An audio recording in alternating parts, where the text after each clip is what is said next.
Seguimos en esta conversación con el profesor Marcelo Césped. Él es abogado, especialista en Derecho Internacional. Nos está ayudando a entender desde allí, desde la ciudad de Rosario, en Argentina, el impacto de los juicios de Nuremberg. Ustedes escucharon ya en el segmento anterior los orígenes, cómo se fraguaron, la importancia, pero también es importante, además, que usted entienda cuál es el impacto de estos juicios para el derecho internacional y qué precedentes se marcaron aquí, Marcelo, sobre todo, como ya comentábamos cerrando el bloque anterior, esta relación entre los principios de Nuremberg, lo que se concretó allí y la posterior Declaración Universal de los Derechos Humanos, ¿no? También incluir, por supuesto, el derecho penal internacional y la Corte Penal Internacional, la relación entre todos estos elementos y cómo esto también además marca un hito para el desarrollo del derecho internacional.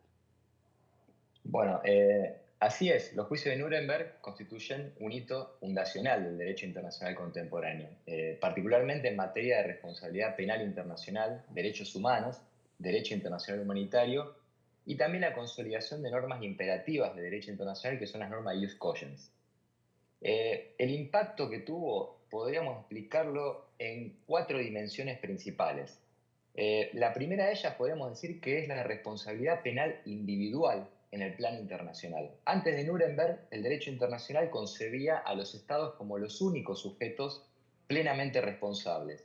El Tribunal Militar Internacional rompe con este paradigma y va a decir que los crímenes internacionales son cometidos por hombres, por personas, no por entes abstractos. Esto significa invalidar la clásica defensa de la obediencia debida y rechazar la inmunidad de los funcionarios estatales para ciertos crímenes. La segunda dimensión, podríamos decir que fue la tipificación de crímenes internacionales, como por ejemplo los crímenes de guerra, que posteriormente fueron incluidos en el Estatuto de Roma de la Corte Penal Internacional, los crímenes contra la humanidad, que también conocemos como crímenes de lesa humanidad, que si bien estas figuras ya existían en el derecho internacional de los derechos humanos, Nuremberg lo que va a hacer es sistematizarlas y darles un contenido jurídico claro, lo que va a permitir posteriormente la codificación en tratados como los Convenios de Ginebra del 49 y la noción de crímenes contra la humanidad y la posterior Declaración de Derechos, Declaración Universal de Derechos Humanos de 1948 de la ONU. La tercera dimensión tiene que ver con el afianzamiento de las normas imperativas de ius cogens.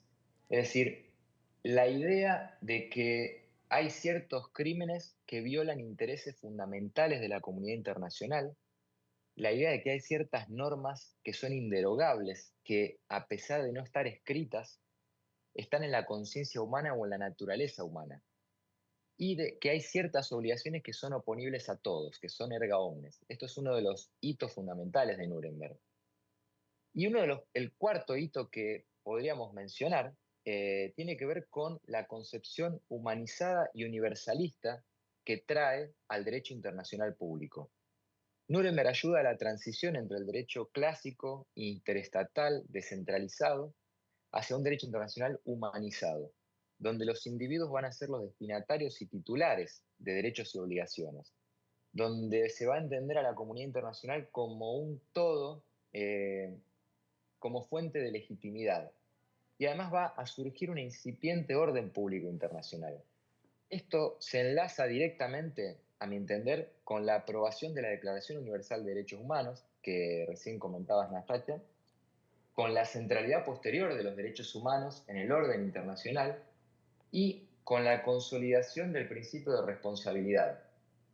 Este es un antecedente directo de lo que fueron los tribunales posteriores para la ex Yugoslavia, tribunales para Ruanda, los tribunales híbridos de Sierra Leona y sobre todo para la creación en 1998 de la Corte Penal Internacional. Sin dudas, los juicios de Nuremberg fueron el antecedente de la Corte Penal Internacional. Como conclusión breve, en términos sistemáticos, Nuremberg inaugura la posibilidad de un derecho penal internacional autónomo, anticipando décadas más tarde los tribunales ad hoc y la Corte Penal Internacional que tenemos hoy en día. Marcelo, importante también a manera de resumen, ¿no? Si vemos el mundo actualmente, vemos que hay distintos conflictos, por supuesto, unos más mediáticos que otros, la guerra ruso-ucraniana, la guerra en Gaza, pero también hay una Ujú. situación muy compleja en Sudán, ¿no? Entonces, Sí, entendiéndonos este mapa de conflictos mundial, por mencionar estos tres, porque existen muchos más, en este sí. sentido, es posible, y esto a manera de cierre y de reflexión final en función de lo que tú consideras, es posible volver a ver un hecho histórico como este que se vuelva a repetir. Es posible ver al responsable de crímenes de guerra sentados en un banquillo siendo juzgados.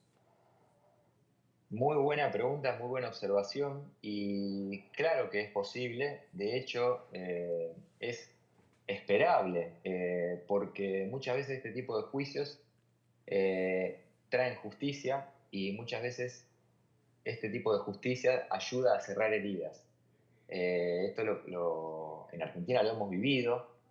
Sin embargo, una esperanza que uno tiene es que no haga falta un tribunal internacional impuesto por vencedores, como ocurrió en Nuremberg, sino que lo ideal sería un tribunal propio, en el caso de Sudán, un tribunal sudanés con leyes sudanesas que apliquen y condenen a autores de estos crímenes contra la humanidad, porque estamos hablando de crímenes aberrantes contra la humanidad. Entonces, sí, claro que es posible, y de hecho la justicia siempre es algo esperable, porque ayuda a cerrar heridas, ayuda a superar etapas y ayuda a la historia de un país y ayuda a que no se repitan hechos de esta magnitud, Natalia.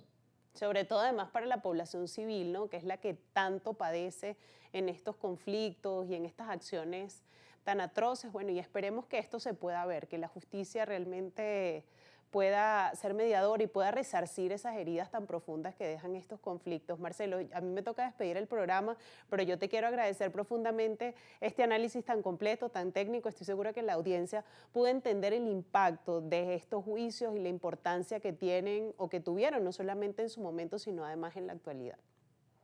Muchas gracias a vos por la invitación, muchas gracias a ustedes y cuando quieran. Un gusto fue para mí.